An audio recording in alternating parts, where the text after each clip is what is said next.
So you have been in the spotlight for what, 3 months, 6 months? How many months now?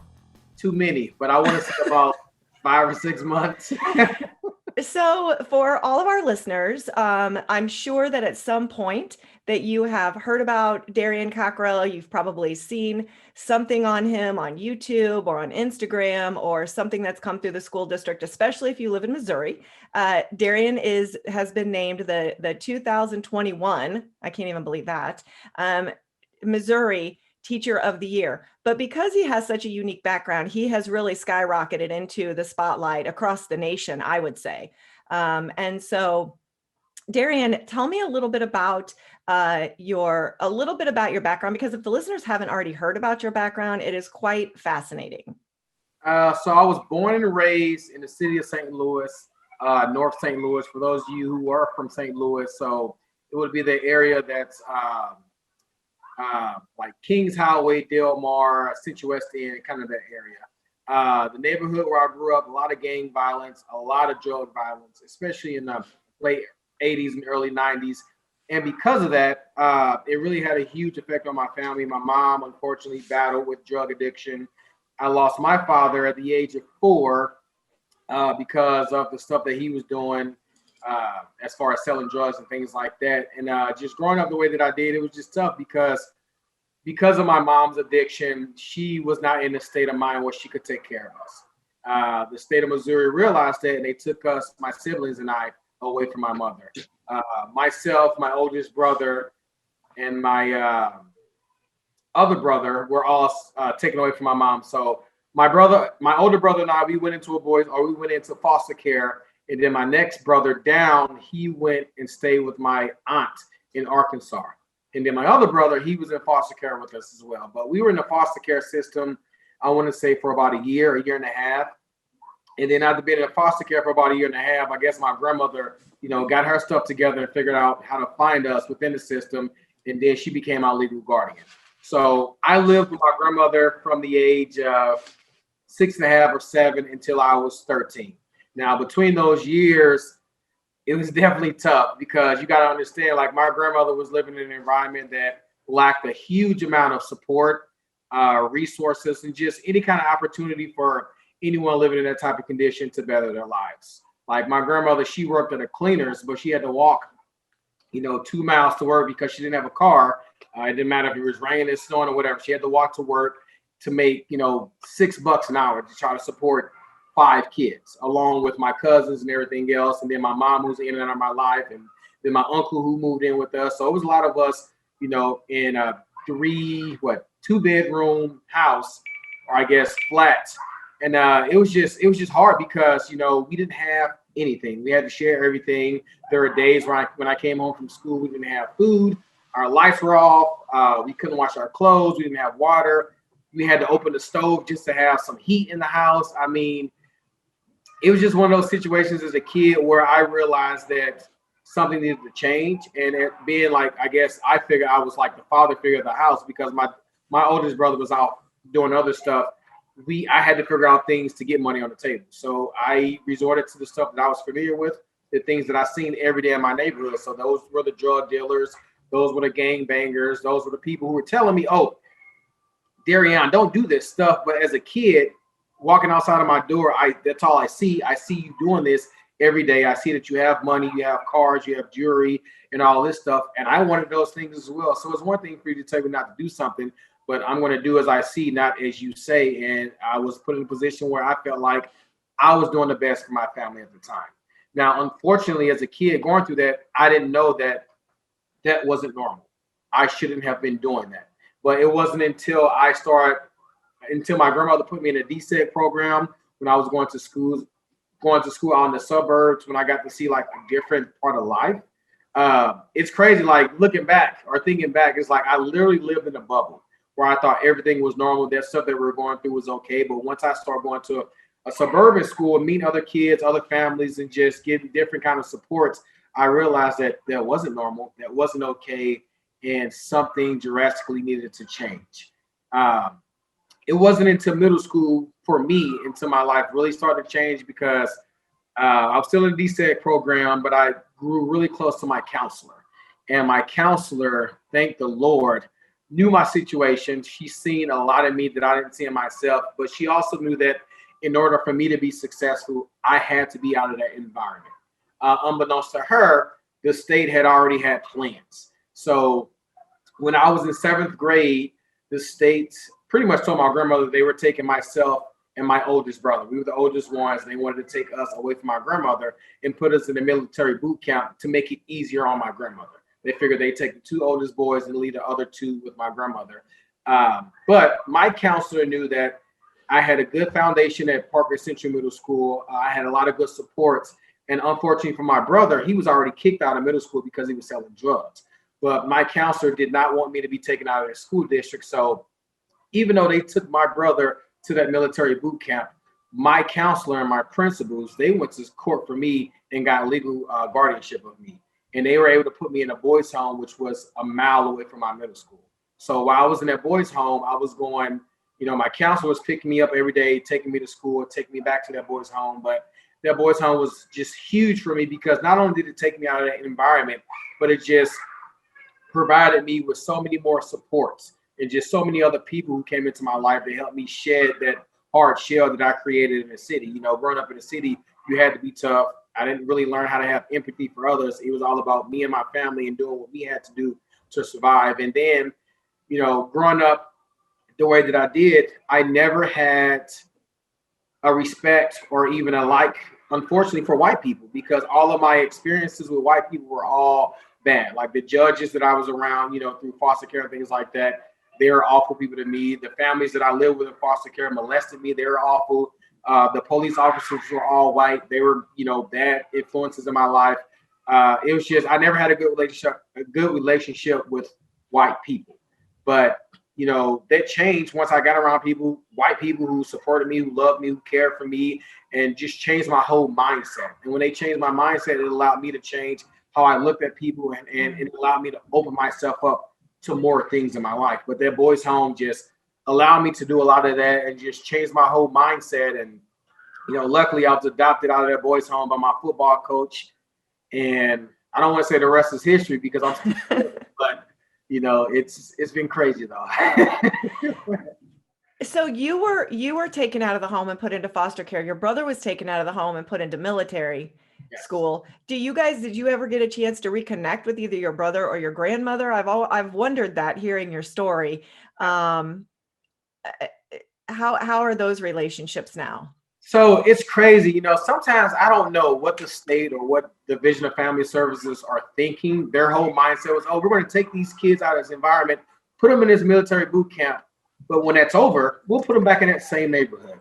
And that was the unfortunate part for my brother. He went back to that same neighborhood and he continued to do the same stuff he was doing before they took him out. With me, because I was in that boys' home, when I got put in that boys' home, I never went back to the city again to live because I was adopted.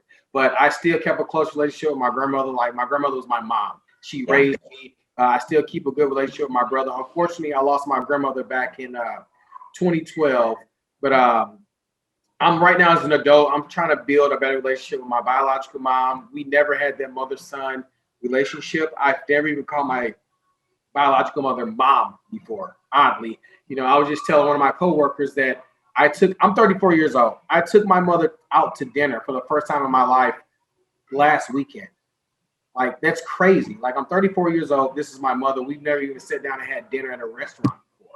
But it was just weird. And I, just talking to my mom and just asking her questions about our past and stuff. But also letting her know that, with all this stuff going on and me telling my story, I don't want her to think that I'm upset with her.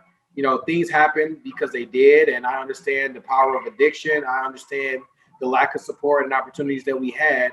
And I don't ever want her to think that I'm upset with her. But as crazy as this sounds, I'm so glad that all those things happened to me because those experiences are something that helped create the man that I am today. And I think because of that, it's allowed me to connect with my students, connect with people and just families all over the world. And I'm just so grateful for that. And I mean, it sucked growing up, but I truly believe that God had a plan for me. He put me through those things for a reason. And I'm now starting to understand why he put me through all of that. Yeah, and I love that story. It sounds like you have forgiven your mother, that internally you have done that for yourself, and done that for her. And I think that is so courageous to do, because that's hard. Anyone that's been through a difficult time or had someone that they're supposed to love and trust and that's supposed to take care of them, it's so hard to forgive and to really truly look at it from that person's life, and to put yourself in their shoes and say, I forgive you. Doesn't make it okay, but I forgive you. Yes. And so, I mean, that's just such an amazing story. And I hear the kids in the background, and I know that, and I actually love that. I'll be honest with you. I would rather have an episode where I hear kids muffling around and playing around in the background and things happening, than just a quiet office space, because that's the reality of what you do. That's who you are. And so with all of these experiences, about, if you can even pinpoint it, when do you think that you truly knew, I want to be a teacher? I think I knew that I wanted to be a teacher. So actually, I was in college, and I originally wanted to be an art teacher. And then when I realized that I didn't have a portfolio, my advisor was like, "Boy, you're not gonna be an art teacher." I'm like, "Okay." So I went back. I was playing college, and she told me just take my prereqs and just figure out what I wanted to do. And then I actually, a lot of people don't know this, I actually really thought about physical therapy. But in the process of thinking about that, as a football player, one of the things that we had to do was go out and mentor kids and do things like that. So there was a moment where we went to this elementary school, and we were just kind of help tutoring the kids. And I was helping a girl with math, and I'm horrible at math, by the way. I don't even know if I knew what I was doing, but I was helping her. I could tell she was struggling, and she could probably tell I was struggling too. But we worked it out. We figured it out. And when I got that moment of clarity, when she was like, "Oh, I finally get it," something just hit me like that. Is like I had tears in my eyes, because it was the first time I felt like I ever like really connected with a kid, and I helped someone get something that they never could get before. And I knew I wanted to continue feeling that. I knew that I wanted to continue like helping kids and just being a part of people's lives, because I've always been a people person. I just love people. And knowing like my history and stuff, I always want to make people feel like they're loved, they're supported. And I don't ever want anyone to ever feel the way that I did growing up. So after that moment, I knew that I wanted to be a teacher. I didn't know what type of teacher yet, but I knew I definitely wanted to do something with kids and families. Yeah. And how big of an impact do you think that your life and the things that you've been through are helping you in the position? Because tell us where you're teaching and what grade you're teaching, and a little bit about what you're currently doing, and how is your experiences impacting? Because I'm sure you see all different kinds of students. I mean, I was in the school system for 20 plus years, elementary building K through 6. So I totally get it. But I didn't have the same experience that you did. So I looked at things differently, obviously, than you do. So how are your experiences impacting where you are and what you're doing now? So I teach at Crestwood Elementary School, kindergarten through 5th grade. My school is super diverse, just culturally and just social economically. Like we have kids whose families are doctors and lawyers, and we have families kids whose moms and dads either don't have jobs or might just be the person at Quick Trip. So it varies, drastically. So within that, you're going to have, just different needs and different supports for these students. I think the way that, my life experience have really helped me with my job is, one, I'm just so appreciative of everything.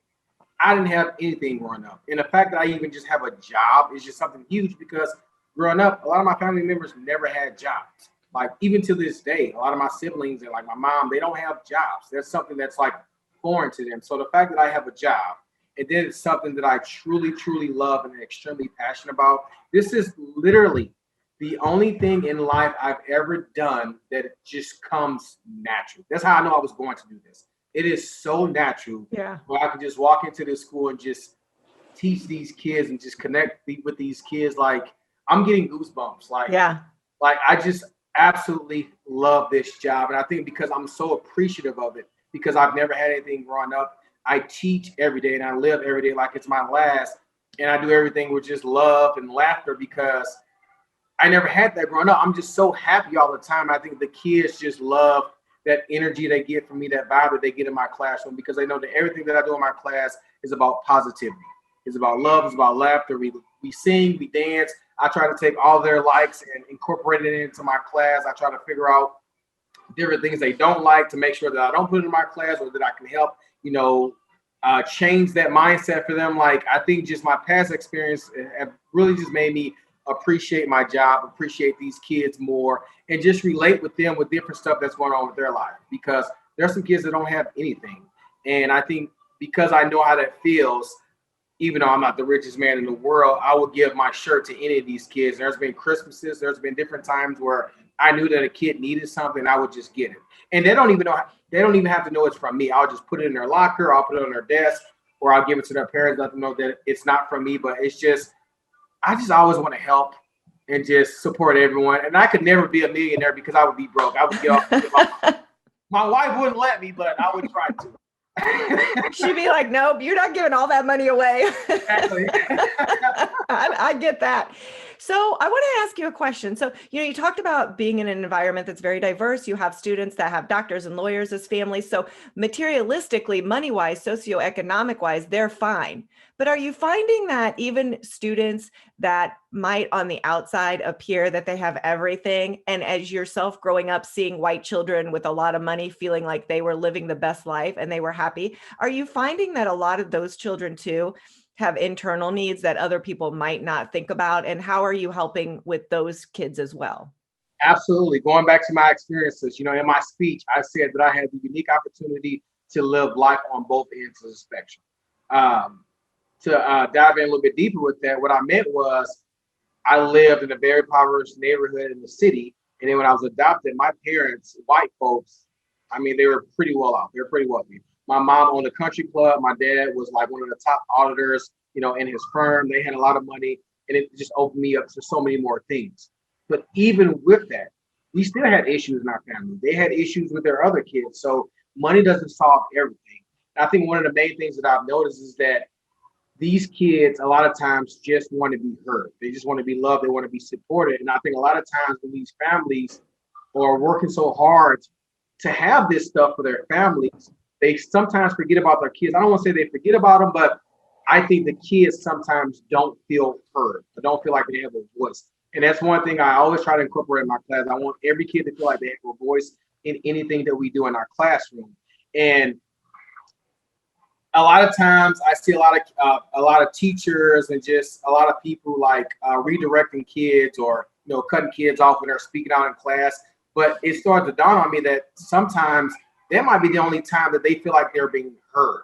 So if a kid's talking out in class, I've been trying to do better about like not redirecting them or telling them they're doing something bad, because I think at the end of the day, they just want to be heard. And I try to be that voice or that person in those ears to hear whatever they have to say. I can be talking about throwing and catching in class, and I'll ask a question about that, and the kid will say, "Oh, Mr. DC, I had a dream last night about a cat." And I'm just like, "Okay, that's great." So it's just, I want them to know that I'm listening to them.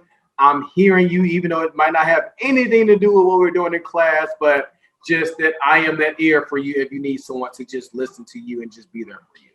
Because there are sometimes when kids don't go to their parents about stuff, they don't want to or they're afraid to, and it puts the teacher in a predicament where they have to wear multiple hats, and you have to be that counselor, you have to be that parent for that kid, whatever they need you to be when they're in your class or just around you. So I think as an educator, we wear a lot of different hats, and I'm so proud to be able to do so.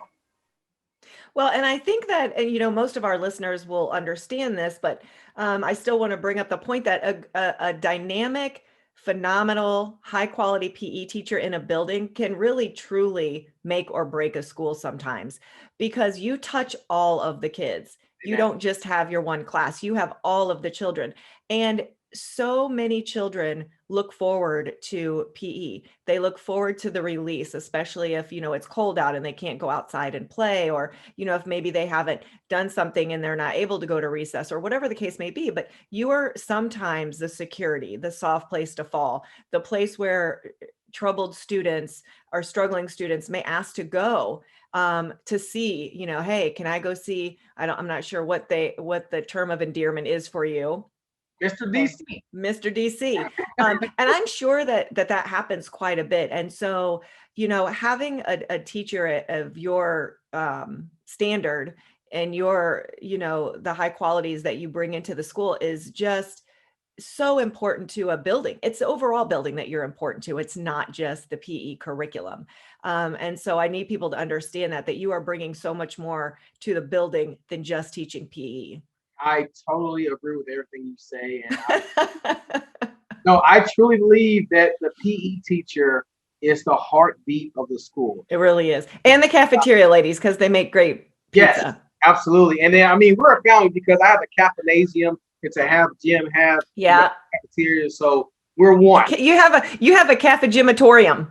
Absolutely. That's what we used to call it, because it's the cafeteria, the gym, the Yes. auditorium. But I think one of the best things that when Jody Oliver, my first principal, I think the best thing she could have ever done was put me on parent pickup in parent yeah. call, because it allowed me the opportunity to just see parents and see kids with their parents and kind of talk to them, even if it's just quick in passing. And I think because I'm the first person they see when they're coming to school, and I'm energetic, I'm excited, I'm playing music.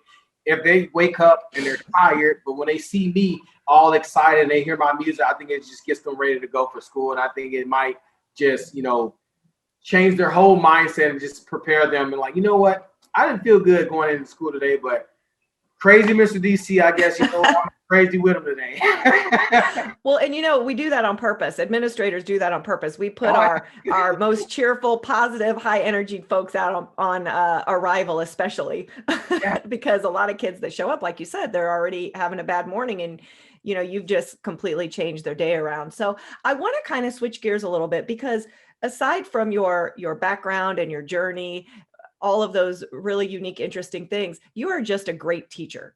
And so, aside from the other things that got you here, I think it's important for other teachers that are listening and administrators that some people are really struggling right now. And a lot of teachers are struggling, aside from the pandemic, with kids that aren't motivated, kids that don't want to be there, disciplinary issues, kids that are, coming to school with precipitating factors that are turning into behavior issues. So how are you dealing? Like, what are some of your top, 3 pieces of advice for just being an outstanding teacher, aside from knowing the curriculum, aside from knowing how to teach, physical education?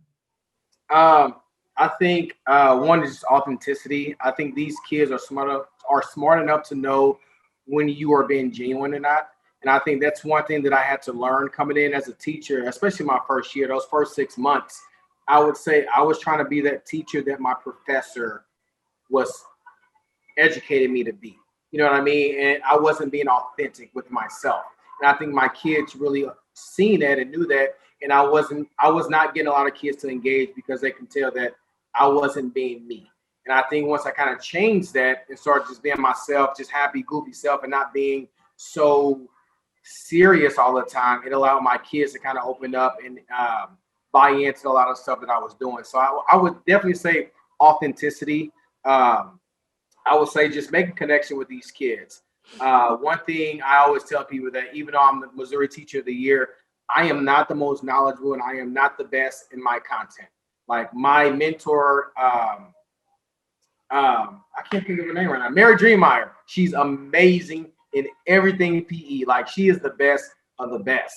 But I think with me, even though I'm, decent with my content area, I think it's just my ability to connect with my students. I always just make them, and not saying that they don't do this as well, because I know they do, but I just know for me, my ability to connect with my students, I always just make them feel supported and feel important. And one sub one day came in to me and she said, have you met so-and-so? And I said, yes. It was a kid's first day at school, but the interaction that she's seen with us, she said she felt like I've known that kid for forever. But I think just always making sure that these kids feel important and that you love and care for them, like really allows them to just be more in tune with what you're doing in your class, and just try to incorporate their likes into what you're doing in your class. Not everyone loves PE, period, point blank. The number one word or the number one phrase I always hear in my class is I can't. And it's because either a kid just really just can't. They're not physically able to do something, or they just mentally are not able to push themselves past their threshold that's not allowing them to do stuff that their bodies can do. But with that said, not everyone loves PE, but when you support stuff that kids do outside of school, when you get other people engaged in their life and what you're doing in your class, like me starting CrestFit, getting their parents to come work out with me, getting their teachers to come work out with me, getting everyone on the same page, I think just really, really helps those kids buy into what you're doing, just have another appreciation and respect for what you're doing. And another thing is always talking about other classes as well. I know everyone loves PE, but what about those kids who love PE but they hate music? And I always try to explain to them that, like, me and music, we are the same. Like, there is no PE without music. And what I did one day was I did PE without music in our class. And the kids really, really did not like that. But I just wanted them to have an appreciation for what music allows us to do in our class and how it elevates our class and just change the whole morale. Just allowing kids to have an appreciation for everything and other things outside of what they normally like. But just trying to open them up to other things as well. I feel like I'm rambling. Sorry. No. I would stop you if you were. I'd do one of these. Boy, be quiet. Okay. That's enough. We got your point. No, it's all good. How do you teach PE during a pandemic, remote? I hear my son, he's my 12-year-old. I'll hear him upstairs doing his jumping jacks. And I'm like, what is going on? He's like, I'm in PE, Ma. So when it first started, I'm going to take it back. Let me take it back to March 2020, right after spring break. When we got the email saying, you know what, guys, we're not going back to school because of this virus that's going around. So we're going to do everything virtually. And initially, my principal just told me and the other specialists, art and music, what we want you to do is just create a Google Doc, put some stuff on it for your kids to do, and then that's all you need to do. Now, this was early in everything, so they didn't know how to structure these things. They didn't know really what to do. They just said, do this, and then I guess the following year, we'll figure out how to do a better job of whatever we need to do. So when they told me to do that, I got a Google Doc. I put some websites and some information on there for my kids. But me as a PE teacher, always, doing stuff for my kids and watching them participate and watching them get engaged, there was just this huge disconnect. I'm like, I can't do this. I don't know how to teach by just sending them something to just read or write. So what I started doing was I asked my principal if I can just make videos to just send to my kids or just post on our PE page for them to watch. So the first video I made was just a boring stretching video. To me, it was just boring because I wasn't really doing much, but I think the thing that hit was my son was doing it with me. He was 2 years old at the time, 3 years old. He had just turned 3, and he was doing it with me. And I got a lot of likes and comments, and I started to realize that more kids started watching because not only was I stretching, but my son was doing it with me, and he was just super silly and cute and just goofy with it. And I think it showed them that if this little 3-year-old kid can do it, then I can do it too. So once I started to realize that more kids were becoming more engaged because I was doing something with my son, I started making more videos with my son, just like workout videos. And then it just started, like, kids just start joining in. I started going live with kids. I started popping into different classes and working classroom teachers out with their students. And that almost like went viral because News Channel 5 did a story on me. And then when that went viral, Chance the Rapper reached out to me. Before Chance the Rapper reached out to me, Ellen DeGeneres reached out to me. That's a whole different story. But that's big stuff. You've made it big when Ellen is that's, you're not getting any bigger than Ellen. So the crazy thing is, when she first reached out to me, it's like one of her assistants, and I got a message on Facebook. I deleted it because I thought it was spam. I'm like, somebody playing games. I'm gonna delete this. And then the lady messaged me again. She was like, don't delete this. Call me. And then I called her and I realized, oh, this is really Ellen trying to reach out to me. She seen what I was doing with my students. And this was around the time where she was like trying to like just show appreciation for teachers and things like that. And in the process of all of the Ellen stuff, Chance the Rapper, his people reached out to me and they wanted to nominate me for an Innovative Teacher Twilight Award. They only picked 10 teachers across all America. And they chose me as one of them. And what he did was he gave $15,000 to me personally and then $15,000 to our school. But because the money was from Box Top for Education, the Ellen show had to drop me because they both were giving money from Box Top for Education. It was a conflict of interest. But I think also when I went on with Chance the Rapper, my students just thought I was the coolest person in the world. So the engagement really went up. Yeah. So it just made it a lot easier for me to get these kids going during the pandemic because I think they seen all the stuff that was going on with me. And I think because the way I was dressing up with characters and, doing fun and silly things, but also working out. It just really made them want to be a part of that. Yeah. Once school started back in August, thank the Lord, we were hybrid. So we did, the kids did, 2 days in school and then the other 3 days where they had to do it from home. So it was easy for me to go from doing stuff with them in class, but then transition to where we're doing something different over Zoom, because I already had that one-on-one time with them in the classroom setting, and then we can do something completely different. It was easier to do virtually. But it's been tough, but my kids, they've been rock stars. They've been so good about adapting and doing everything on the fly with me. And I just can't thank them and their families enough for just sticking with me and just sticking with the other teachers and getting through this the best way we can, because we are literally all in this together. And I mean, all we have is each other. As long as we can count on each other and support each other and keep building each other up and stay positive, we'll make it through.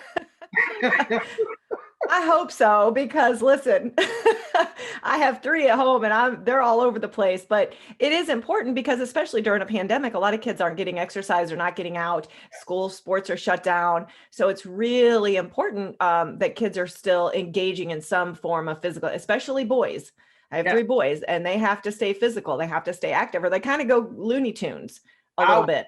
I was going the same way, especially when they start shutting down the gyms in the parks. Yeah. Everything. It's hard. You couldn't do anything. So you had to think outside the box and figure out how can you stay just fit and active, because the last thing you want to do is just sit on your butt and just get that COVID-15.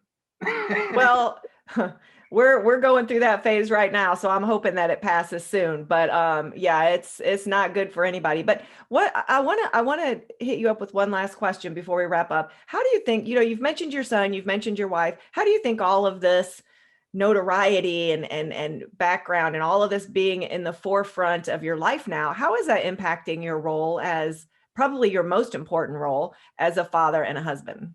I would definitely say that thanks from the support from my school district, the teachers here, they've really made sure that I've kept the most important thing in the forefront of everything that I do. So my family has always been number one. They've been my number one support. They've been my number one priority. So luckily for my son, he has no idea what's going on. Yeah. I showed him a video with me and he was just like, okay, let's go play. So he definitely keeps me humble. I make sure that when I get home, I try to put my laptop and everything down and just spend that precious time with him, because, my wife doesn't get home till later. So that 2 hours that I have with him, that's like our time. We play. I am daddy. I try to be the best dad that I can be for him. And then just also continue to make sure that my wife is in the loop with everything. She obviously knows what's going on, but just make sure that I can continue to communicate and make sure that she's a part of whatever that I'm doing and getting her advice and making her feel important, because I know that I'm this great teacher and all of that, but behind every man, as cliche as it sounds, is an amazing woman, and she's been my rock, and she's been helping me get through all of this. So I can't thank my wife and my crazy son for just supporting me and helping me get through this the best way I can, and just continue to have that normalcy for me at home, because when I get home, I just want it to be normal, because all this other stuff is crazy. Yeah.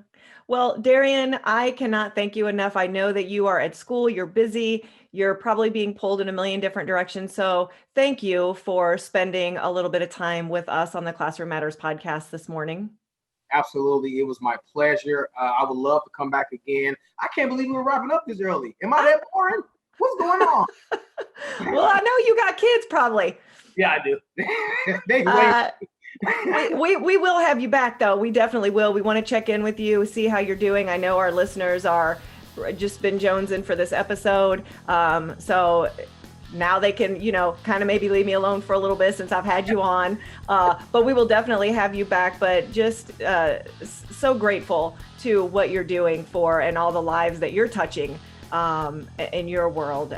So good luck to you. And I know that we will see you back on the podcast soon. And this is Christy Houle signing out for this episode of Classroom Matters.